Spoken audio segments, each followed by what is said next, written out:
Welcome to the Story Lab. I hope you enjoy this story. Let's begin. The gentle lapping of water against our small boat was a soothing melody, punctuated only by the occasional splash of a fish jumping nearby.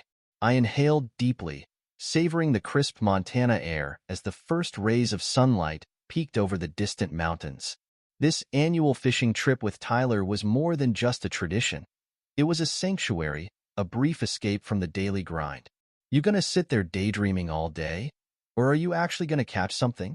Tyler's gruff voice broke through my reverie. I chuckled, reaching for my fishing rod. Just taking it all in, man. You know, Emily always says I come back from these trips a changed man. Tyler rolled his eyes, but I caught the hint of a smile tugging at the corners of his mouth. Yeah, we get it. You and Emily are the perfect couple. Some of us aren't so lucky. The lightness in his tone couldn't quite mask the underlying bitterness. I felt a pang of guilt, remembering Tyler's recent breakup. Hey, I'm sorry about Sarah. How are you holding up? He shrugged, focusing intently on rebaiting his hook. It is what it is. Can't force someone to stay if they don't want to, right? True, I nodded, casting my line into the calm waters. But it doesn't make it hurt any less. We lapsed into a comfortable silence, the rhythmic casting and reeling a meditative dance we'd perfected over years of friendship. As the morning wore on, we swapped stories, our laughter echoing across the lake. Remember that time in high school when you tried to ask Melissa Jenkins to prom? Tyler grinned, his eyes twinkling with mischief. I groaned, feeling my face heat up despite the years that had passed. God, don't remind me. I tripped over my own feet and face planted right in front of her. And then you mumbled something about the floor being comfortable and just lay there. Tyler howled with laughter, nearly dropping his fishing rod. Yeah, laugh it up, I grumbled, but I couldn't help joining in. At least I didn't end up going stag like some people I know. Tyler clutched his chest in mock offense. Hey, I'll have you know I had a great time flying solo. No drama, no expectations, just me and the punch bowl. As our laughter subsided, a comfortable silence settled over us. I watched the sunlight dance on the water, feeling a deep sense of contentment. You know, Ty, I'm glad we still do this. With work and family and everything else, it's nice to have this time to just be. Tyler nodded, his expression softening. Yeah, me too, man. Although I gotta say, all this talk about your perfect life with Emily is making me feel like a third wheel on our own damn fishing trip. I snorted, shaking my head. Come on, it's not perfect. We have our moments. Oh yeah? Name one thing that's wrong in paradise, Tyler challenged, raising an eyebrow. I paused, racking my brain. Well, she leaves her hair in the shower drain sometimes. Drives me nuts. Tyler stared at me for a moment before bursting into laughter. That's it? Hair in the drain? Man, you really do have it made. I shrugged, feeling a warmth spread through my chest as I thought about Emily. What can I say? I got lucky. As the day wore on, we reminisced about old times and shared our plans for the future. Tyler talked about expanding his mechanic shop, while I shared my ideas for some custom furniture pieces I wanted to build. You know, Tyler said, cracking open a beer as the sun began to dip towards the horizon. I may give you shit about your perfect life, but I'm happy for you, Derek. Really? I smiled, touched by the sincerity in his voice. Thanks, man. And hey, you'll find someone too. Sarah wasn't the one, but she's out there. Tyler nodded, taking a long swig of his beer. Yeah, maybe. For now, I'm just gonna focus on me, you know? No drama, no complications. Little did I know, as we sat there in our bubble of contentment, that complications were waiting for us just around the corner. The calm waters of the lake gave no hint of the storm that was about to break over my life, threatening to wash away everything I held dear. The warm glow of the campfire cast dancing shadows across our faces as Tyler and I lounged in our camp chairs, nursing our beers and basking in the comfortable silence that only years of friendship can bring. The day's fishing had been good, our cooler full of trout that would make for excellent eating once we got home. The thought of it brought a smile to my face. As much as I loved these trips with Tyler, a part of me always looked forward to getting back to Emily, to the life we'd built together. The sudden buzz of my phone cut through the peaceful evening. I fished it out of my pocket, frowning at the unfamiliar number. "What's up?" Tyler asked, noticing my expression. "Text from Mrs. Harper, our neighbor," I replied, my frown deepening as I read the message. "Says she's been meaning to tell me something important." I quickly typed out a response, asking her what was going on. The reply came almost immediately, and as I read it, I felt a cold knot form in the pit of my stomach. "Derek?" Tyler's voice seemed to come from far away. "What is it, man? You look like you've seen a ghost." I swallowed hard, trying to process what I'd just read. It's probably nothing. Mrs. Harper says she's noticed a black car parked outside our house a few times lately. Says a man she doesn't recognize has been visiting when I'm not home." Tyler let out a low whistle. "Damn, that's something. What do you think it means?" I shook my head, trying to dispel the uneasy feeling creeping over me. "It's probably nothing. Maybe a new friend of Emily's, or someone from work." "Yeah, maybe," Tyler agreed, but I could hear the doubt in his voice. He took another swig of his beer, then chuckled. "Or maybe Emily's got herself a hot young lover on the side." The words hit me like a punch to the gut. I knew Tyler was joking, his filter loosened by the alcohol, but the thought had already taken root in my mind. I forced out a laugh, trying to play along. "Right, because every guy dreams of coming home to find his wife shacked up with the pool boy." "Hey, you never know," Tyler shrugged, his words slightly slurred. "It's always the ones you least expect, right? The perfect couples, the ones everyone's jealous of." I stood up abruptly, nearly knocking over my chair. "I'm gonna take a walk, clear my head a bit." Tyler looked up at me, concern replacing the mischief in his eyes. "Hey man, I was just kidding around. You know Emily would never." "I know." I cut him off, perhaps a bit too sharply. "I just need some air." I strode off into the darkness, the beam of my flashlight bobbing ahead of me as I picked my way along the lakeshore. The earlier peace of the evening had evaporated, replaced by a gnawing anxiety that I couldn't shake. Emily would never cheat on me. I knew that with every fiber of my being. We had a good life, a strong marriage. She loved me, just as I loved her. And yet, the seed of doubt had been planted, and try as I might, I couldn't uproot it. I don't know how long I walked, my mind racing with possibilities, each one more unlikely than the last. By the time I made it back to the campsite, I'd convinced myself that I was being ridiculous. There had to be a perfectly innocent explanation for Mrs. Harper's observations. Tyler was still awake when I returned, poking at the dying embers of our fire. He looked up as I approached, his face a mask of guilt and concern. "Look, Derek, I'm sorry about what I said earlier. I was out of line." I waved off his apology, sinking back into my chair. "It's fine, Ty. You were just joking around." "Still, I shouldn't have said it. I know how much Emily means to you." I nodded, staring into the glowing coals. I think we should head back early, just to check things out, you know?" Tyler was quiet for a moment, then nodded. "Yeah, if that's what you want to do. We can pack up first thing in the morning." "Thanks," I said, feeling a mix of relief and apprehension at the decision. "I'm sure it's nothing, but you need to know for sure," Tyler finished for me. "I get it, man. And hey, whatever happens, I've got your back." As we turned in for the night, I lay awake in my sleeping bag, Mrs. Harper's words and Tyler's ill-timed joke playing on repeat in my mind. I told myself I was being paranoid, that I'd laugh about this whole thing once I got home and saw Emily. But as I finally drifted off to sleep, a small voice in the back of my mind whispered that nothing would ever be the same again. The first light of dawn had barely begun to paint the sky when Tyler and I started breaking down our campsite. We worked in near silence, the usual easy banter of our trips replaced by a tense anticipation that hung in the air like a gathering storm. As I rolled up my sleeping bag, my mind raced with scenarios, each one more outlandish than the last. I tried to focus on the task at hand, but my thoughts kept drifting back to Emily, to the mysterious black car, to the stranger Mrs. Harper had seen. "You ready to hit the road?" Tyler's voice broke through my reverie. I looked up to see him standing by our packed-up truck, keys in hand. I nodded, shouldering my backpack. Yeah, let's go. The drive back was nothing like our usual post-trip journeys. Instead of reliving the best moments of our time at the lake or planning our next adventure, an uneasy silence filled the cab of the truck.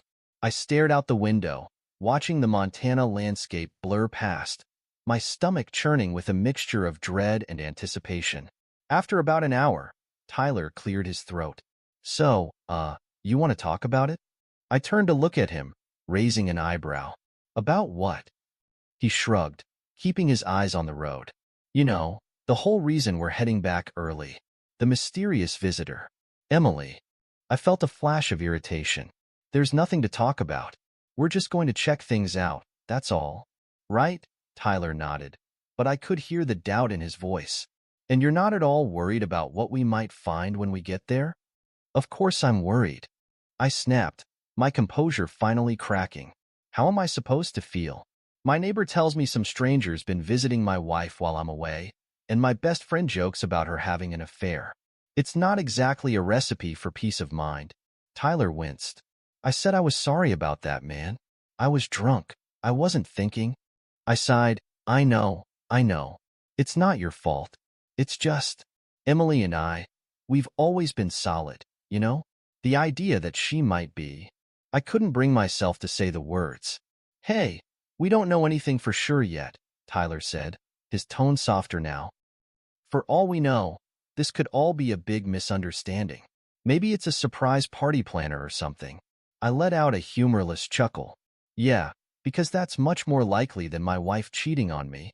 Look, Derek, Tyler said, his grip tightening on the steering wheel. I know things seem bad right now, but you can't jump to conclusions. You and Emily have a good thing going. Don't throw that away because of some vague suspicions. His words were meant to be reassuring, but they only fueled the anger building inside me. So what? I should just ignore it? Pretend everything's fine? That's not what I'm saying, Tyler protested. I'm just saying you should talk to Emily before you do anything drastic. Get her side of the story. I scoffed. Right, because if she is cheating, she's just going to admit it if I ask nicely. Tyler shot me a concerned look. Man, this isn't like you. Where's the Derek who always sees the best in people? The guy who trusts his wife. His words hit home, and I felt a wave of shame wash over me. He was right. This wasn't like me at all. But the fear and doubt had taken root, twisting my thoughts into unfamiliar patterns. I don't know, I admitted quietly. I don't know who I am right now. We lapsed into silence again, the miles ticking by as the sun climbed higher in the sky. My mind continued to race, playing out every possible scenario I might encounter when we got home. As we neared our town, Tyler spoke up again. So what's the plan? You want me to come in with you, or? I hesitated. Part of me wanted to face this alone, to confront Emily in private if there was anything to confront. But another part, the part that was scared and unsure, wanted my best friend by my side. Yeah, I said finally. Yeah, I think I want you there. Just in case. Tyler nodded, his expression grim but determined. All right, whatever happens, we'll face it together. As we turned onto my street, I felt my heart rate pick up. Every house we passed brought us closer to the moment of truth, closer to potentially shattering the life I thought I knew. There, I said, pointing. That black car. I've never seen it before. Sure enough, parked a few houses down from ours, was a sleek black sedan. It could have belonged to anyone, could have been there for any reason, but in that moment, it felt like a harbinger of doom. Tyler pulled up across the street from our house, killing the engine. For a long moment, we just sat there, staring at the familiar facade that suddenly seemed alien and foreboding. You ready for this? Tyler asked, his voice low and serious. I took a deep breath, steeling myself for whatever lay ahead.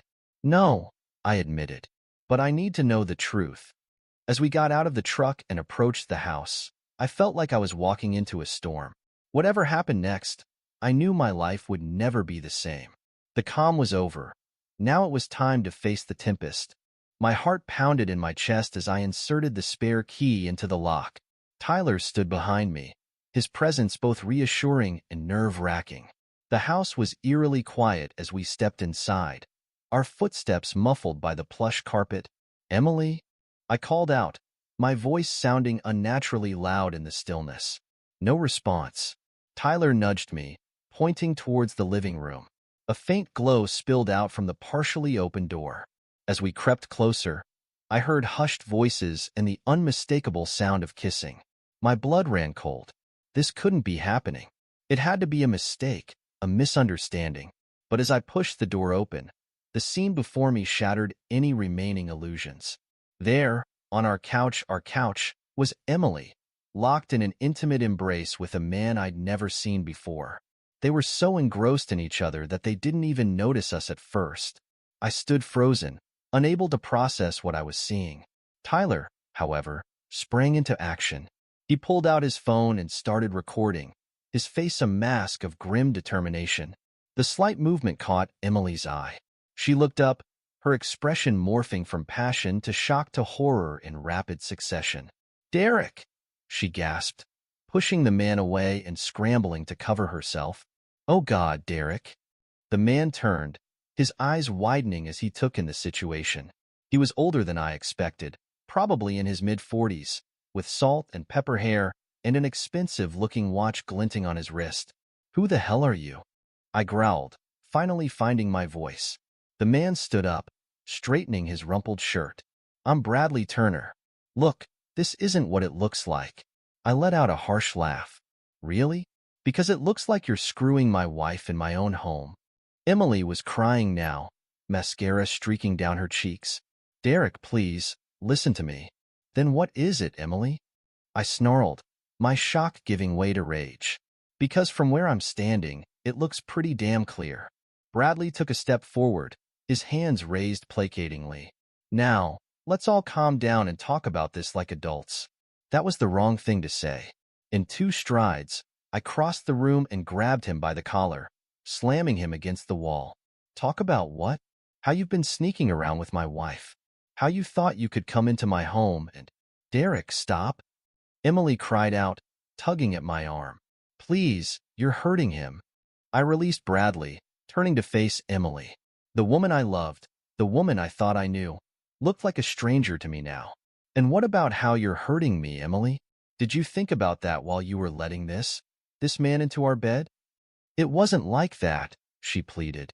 It just happened. I never meant to." "To what?" I cut her off. "To get caught? How long has this been going on, Emily? How long have you been lying to my face?" Before she could answer, there was a thud behind me. We all turned to see Tyler's phone on the floor. The recording stopped. Bradley's eyes widened in panic. You were recording us? You can't do that. I'll sue you for invasion of privacy." Tyler snorted. "Good luck with that, buddy. Pretty sure breaking and entering trumps any privacy concerns." "Breaking and entering?" Bradley sputtered. "I was invited." "Not by me," I growled. "And this is my house. So as far as I'm concerned, you're trespassing." Emily stepped between us, her face tear-stained but determined. "Derek, please. Can we talk about this? Alone?" I stared at her, this woman who had been the center of my world for so long. Now, looking at her, all I felt was a cold, hard anger. "There's nothing to talk about, Emily. You made your choice. Now you have to live with it." I turned to Tyler. "Help me get this piece of trash out of my house." Together, we grabbed Bradley, who started protesting loudly. "You can't do this. I have rights. Emily, tell them." But Emily just stood there, watching with wide, tear-filled eyes as we dragged her lover to the front door and unceremoniously shoved him out onto the porch. "If I ever see you near my house or my wife again," I hissed, "I'll make you regret the day you were born. Understand?" Bradley nodded frantically, scrambling to his feet and rushing to his car. As he peeled away, I turned back to the house, ready to face the wreckage of my marriage. The slam of the front door echoed through the house as I stormed back inside, Tyler close on my heels. Emily stood in the middle of the living room, arms wrapped around herself, looking small and vulnerable. For a moment, I almost felt sorry for her. Almost. "Derek, please," she began, her voice quavering. I know you're angry, but if you'll just let me try to. What, Emily? I cut her off, my voice sharp enough to make her flinch. You've been cheating on me. You've been making a fool of me. She shook her head frantically. It's not like that. Bradley. He understands me in a way that I don't. I finished for her, my laugh bitter and harsh. Is that what you're going to say? That I don't understand you? Emily's eyes darted to Tyler, who was standing quietly by the door. Do we have to do this now? With him here? Yes, we do, I snapped. Tyler's my best friend. He's been more loyal to me in the past few hours than you have in our entire marriage. Tyler shifted uncomfortably. Look, maybe I should step outside, give you two some privacy. No, I said firmly. You stay. I want a witness to this. Emily's face crumpled. A witness? Derek, what are you saying? I stepped closer to her, my voice low and dangerous. I'm saying it's over, Emily. We're done. I want you out of this house tonight. Her eyes widened in shock. Out? But where am I supposed to go? I don't know, and I don't care, I replied coldly. Maybe your boyfriend Bradley has a spare room. Or maybe you can stay with one of your girlfriends. The ones you've probably been lying to about us for months. It wasn't months. Emily protested. It only started a few weeks ago. I swear, Derek, I never meant for this to happen. It was a mistake. I laughed humorlessly. A mistake? A mistake is forgetting to buy milk at the store. This was a choice, Emily. A choice you made every time you let that man touch you. Every time you lied to my face. She reached out, trying to grab my hand. I jerked away as if her touch burned. Please, Derek. I love you. We can work through this. Go to counseling. Rebuild our trust. Please don't throw away everything we have. For a moment, I almost wavered. The pain in her eyes, the desperation in her voice. It was all so familiar. This was the woman I had loved for years, the woman I had built my life around. But then I remembered the scene I had walked in on, and my resolve hardened. We don't have anything anymore, Emily, I said, my voice flat and final. You threw it all away the moment you decided to cheat. Tyler cleared his throat. Derek? What about the video? Emily's head snapped up. Video? What video? I smiled, but there was no warmth in it. Oh, didn't I mention? Tyler recorded your little rendezvous with Bradley. So if you're thinking of trying to take me for everything in the divorce, think again. The color drained from Emily's face. You wouldn't. Derek, please. Think about what this could do to my career, my reputation. You should have thought about that before you invited another man into our home, I retorted. Now, I want you to pack a bag and get out. You have an hour. Emily stood there, tears streaming down her face. Derek, save it. I cut her off. I don't want to hear any more of your excuses or your apologies. Just go. As she stumbled out of the room, sobbing, I felt a strange sense of calm settle over me. The anger was still there, burning hot and bright, but beneath it was a steely determination. Emily had betrayed me, destroyed the life we had built together.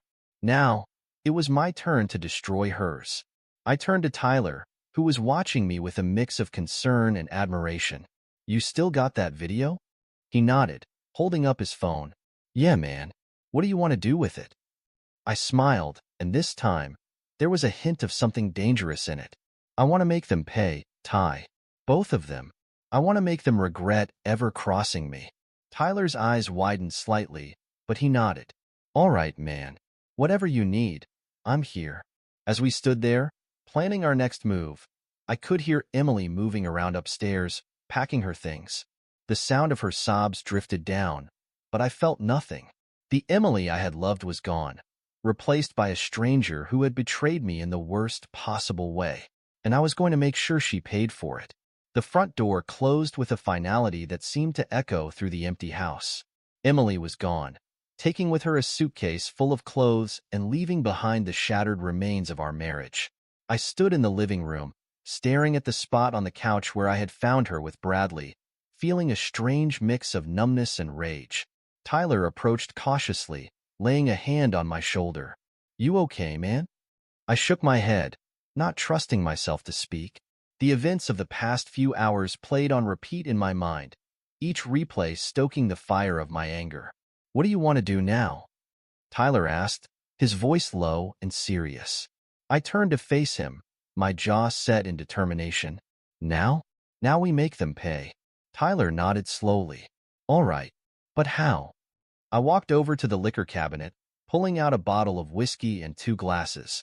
As I poured, I started to outline my plan. "First, we need to secure that video. It's our leverage." "Already done," Tyler said, holding up his phone. "I've backed it up to the cloud and sent a copy to my email. No way they can get rid of it now." I handed him a glass, clinking mine against it in a grim toast. "Good. Next, we need to find out more about this Bradley character. Where he works, who his family is, what he has to lose." Tyler took a sip of his whiskey, wincing slightly at the burn. "I can do some digging online. Social media, LinkedIn, that sort of thing." "Perfect," I nodded. "And I'll call my sister Sarah tomorrow. She's a lawyer.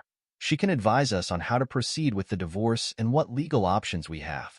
We spent the next hour strategizing, the bottle of whiskey slowly emptying as we plotted our revenge. By the time Tyler left, promising to return in the morning with whatever information he could find, I felt a grim sense of purpose replacing the earlier shock and pain. As I locked the door behind him, my phone buzzed with a text. It was from Emily. "Derek, please. Can we talk? I'm so sorry. I love you." I stared at the message for a long moment, my thumb hovering over the reply button.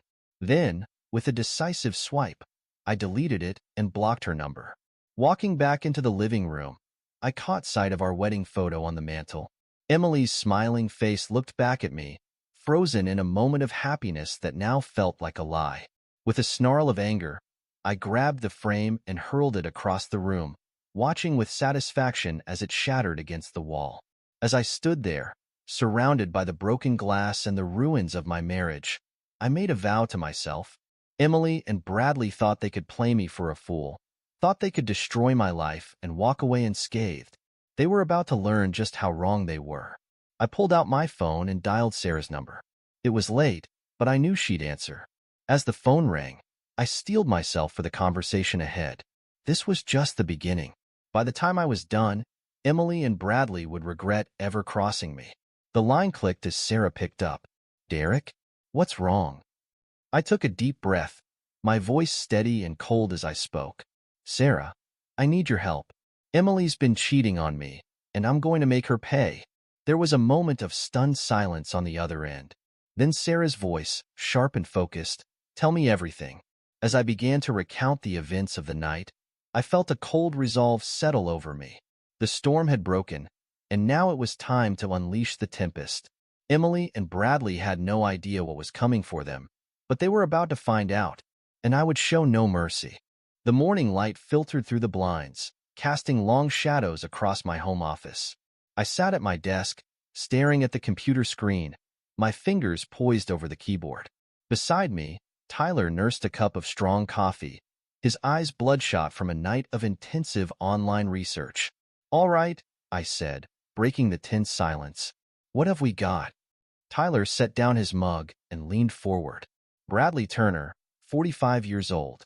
He's a marketing executive at Pinnacle Strategies. Married to Jennifer Turner for 15 years. No kids. They live in the upscale Oakwood neighborhood." I nodded, taking in the information. "Good work. Anything else?" "Yeah," Tyler continued, a hint of satisfaction in his voice. "I managed to hack into Emily's social media accounts. You wouldn't believe the stuff I found." My jaw clenched at the mention of Emily's name. "Show me." Tyler turned the laptop towards me, and I felt a surge of anger as I scrolled through the messages. Explicit texts, intimate photos, all exchanged between Emily and Bradley. The timestamps showed that their affair had been going on for months, not weeks as Emily had claimed. "That lying," I muttered, my hands curling into fists. "What do you want to do with this?" Tyler asked, his tone cautious.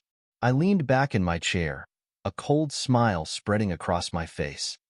"We're going to expose them. To everyone." Tyler's eyes widened. "Everyone? Are you sure about that, man? Once it's out there, You can't take it back. Good, I said firmly. I want everyone to know what they did. Their families, their friends, their coworkers. Everyone. I turned back to the computer and started setting up an anonymous social media account. As I worked, I outlined the plan to Tyler. We'll create a post with all the evidence. The texts, the photos, everything. We'll tag Emily and Bradley, their families, their workplaces. We'll share it in local community groups. By the time we're done, there won't be a single person in this town who doesn't know about their affair. Tyler whistled low. That's cold, Derek. But after what they did to you, they deserve it. I nodded grimly. Damn right they do. Now, help me set this up. We need to make sure it can't be traced back to us. For the next few hours, we worked meticulously, compiling the evidence and crafting the post. As I wrote, I felt a grim satisfaction. Every word was a knife. Every image a blow against those who had betrayed me. Finally, I sat back, my finger hovering over the post button. This is it. Once I hit this, there's no going back. Tyler put a hand on my shoulder. You sure about this? I looked at him, my eyes hard. I've never been more sure of anything in my life. Without further hesitation, I clicked the button. The post went live, spreading across the internet like wildfire. Within minutes, notifications started pouring in. Shares, comments, messages of shock and outrage. It's done, I said, a weight lifting from my shoulders. Now we wait. Tyler nodded, a mix of awe and concern on his face. What's the next move? I stood up, stretching my stiff muscles. Now, we watch their world burn. And trust me, this is just the beginning. As we left the office, I felt a surge of vindictive pleasure. Emily and Bradley thought they could play with fire without getting burned. They were about to learn just how wrong they were. A week had passed since the post went viral, and the fallout was more devastating than I could have imagined. I stood in the shadows across the street from Emily's workplace, watching as she emerged from the building, her head bowed and shoulders hunched. Her once confident stride was now hesitant, her eyes darting nervously as if expecting an attack from any direction. As she hurried to her car, I could hear the whispers and see the pointing fingers of her former colleagues. Mr. Lawson?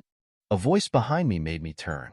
It was Detective Mark Evans, the local detective who had gotten involved when Bradley started making threats.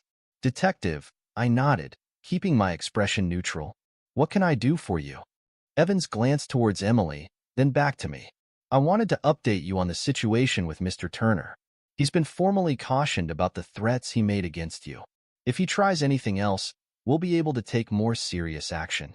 I smiled coldly. Thank you, Detective. I appreciate your help. As Evans walked away, I turned my attention back to Emily. She was sitting in her car now, her head in her hands. For a moment, I felt a flicker of something. Not quite pity, but a recognition of the devastation I had wrought. Then I remembered the look on her face when I caught her with Bradley, and any hint of sympathy vanished. My phone buzzed with a text from Tyler. Bradley's wife just filed for divorce. It's all over the local news. I smirked, typing back a quick response. Good. How's Bradley holding up?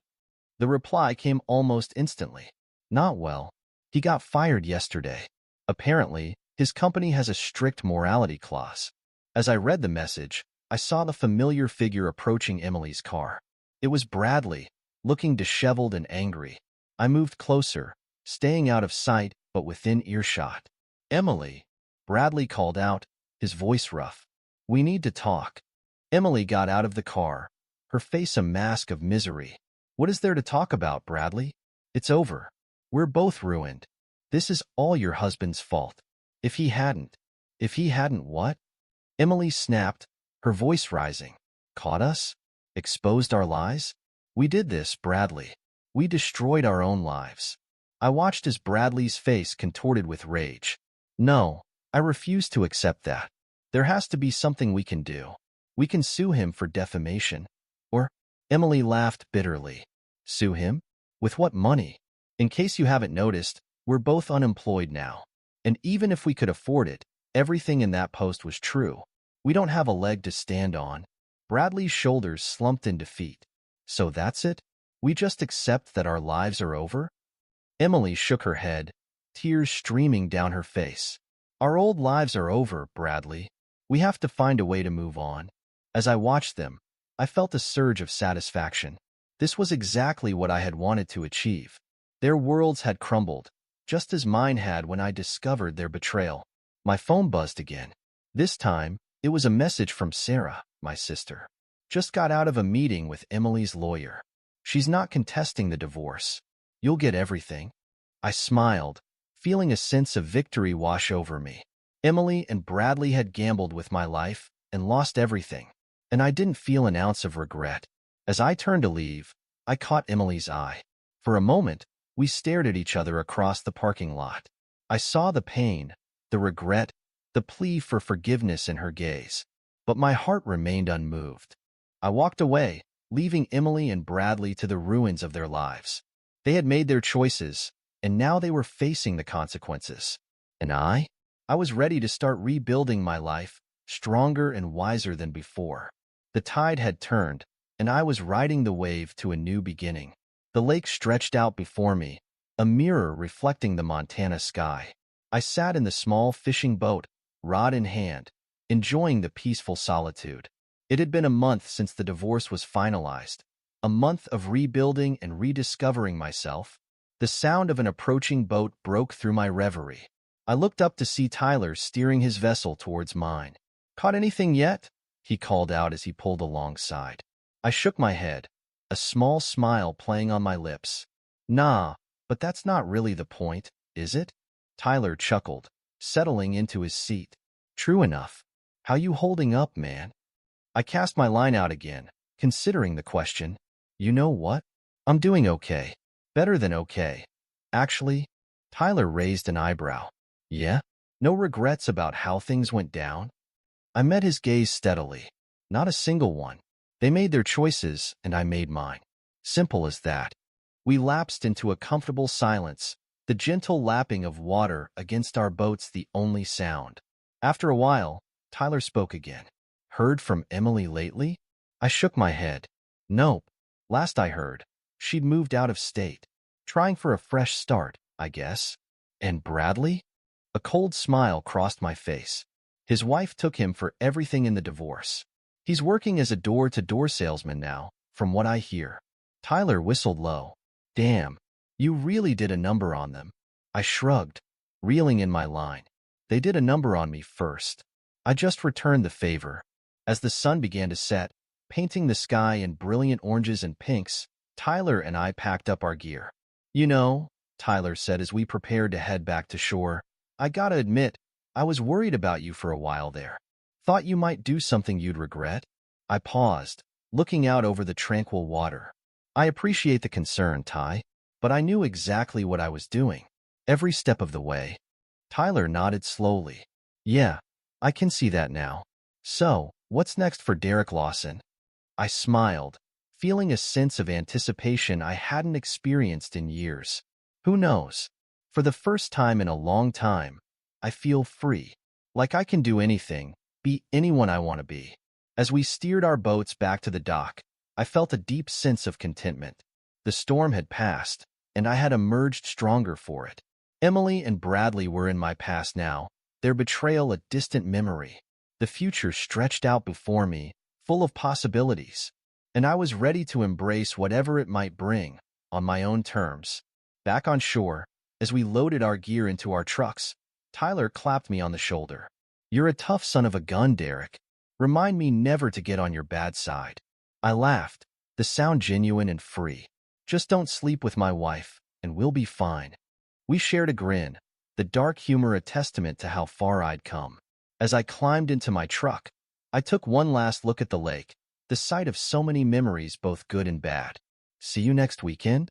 Tyler called out. I nodded, starting the engine. Wouldn't miss it for the world. As I drove home, I felt a sense of closure. The chapter of my life that included Emily was finally, truly over. But I wasn't mourning its end. Instead, I was looking forward to what the next chapter might bring. One thing was certain. I was done being anyone's fool. From now on, I was in control of my own story. And anyone who tried to cross me would learn the hard way that Derek Lawson was not a man to be trifled with. The road ahead was open, and I was ready to see where it might lead. This is where our story comes to an end. Share your thoughts in the comments section. Thanks for your precious time. If you enjoyed this story, then please make sure you subscribe to this channel. That would help me a lot. Click on the video you see on the screen, and I will see you there.